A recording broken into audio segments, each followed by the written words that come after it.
So AI is never going to make a game. It's not. It's not. And I think some of this is said by people who just don't understand the complexity of making games, the nuance and the feel, the touch. Like you can tell it now to go copy something, and it'll copy Flappy Birds. Like that's about the best it can do. So you have it copy Flappy Birds, okay? It's not a good Flappy Birds because it doesn't even have the feel of that right. It doesn't understand that the gravity isn't consistent, that the feel of going up and going down is different, and the acceleration that happens there. Like, just think of shooting. Just think of shooting a gun and all of the complexity that goes inside of that little act. And think about you starting to describe all of that. Now, think about you trying to describe all of that whole cloth brand new. So you're going to describe a creature, and you can't say like, oh, it's like the Vortigons from Valve. No, you're going to have to be like, well, it's an alien. Okay, well, what does that mean? Like, no, it's not. AI will never, ever, ever, ever, ever create games whole cloth like that. It won't. It won't. I will bet you any money. Let's bet for 5 years. Let's bet for 10 years. I mean, remember, I was trying to get the guy in the spring who was insisting that we'd have full AGI by September. I was trying to get him to take a bet. I was going to pay him $1,000 for every dollar he bet against me. Like, this is never going to happen. It's not. It's not. And it's two things. One, you're overestimating the tech. The tech isn't there. Generative AI we're talking about here, not AI in general. Some AI in general does good stuff. Generative AI is smoke and mirrors and doesn't understand anything. It cannot make a game. It cannot make a game. It cannot make a game. Okay? And then you're also losing the complexity and the craft that is used in making a game.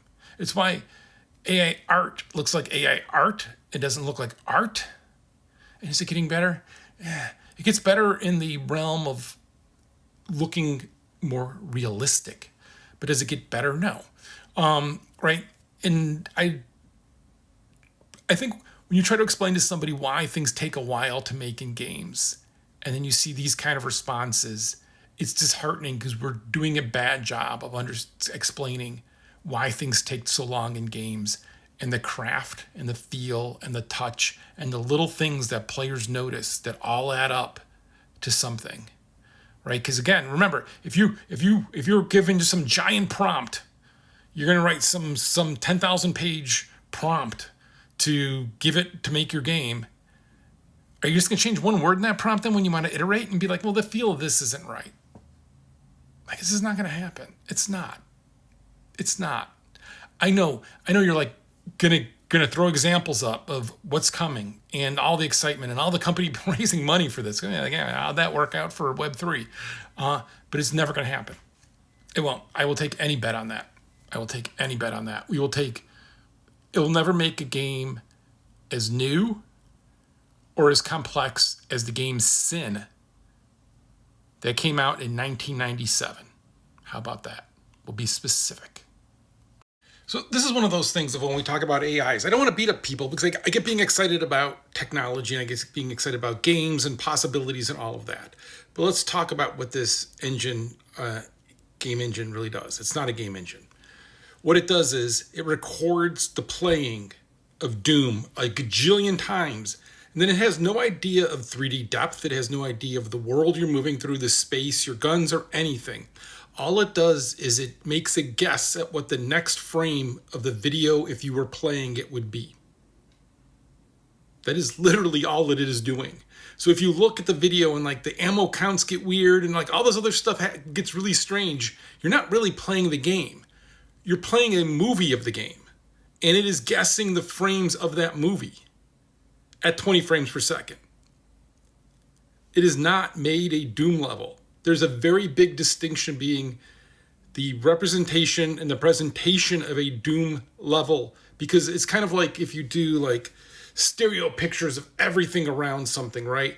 Like if you just take enough of them, you can simulate that is that object. And that's what this is doing, but in the game form.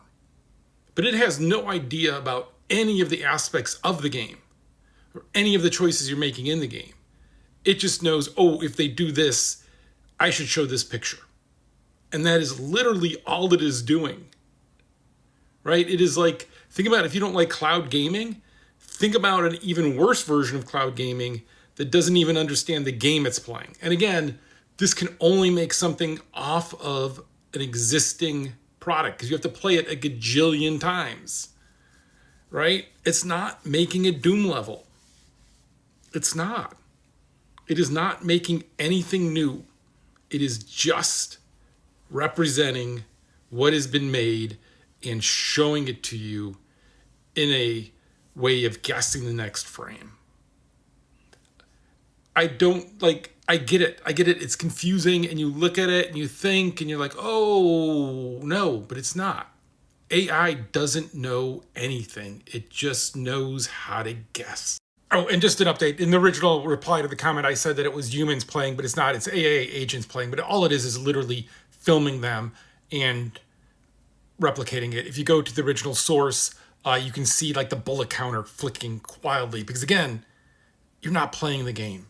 It didn't create a level. It did not create a bespoke new level of Doom. All it's doing is faking you playing it, which, yay.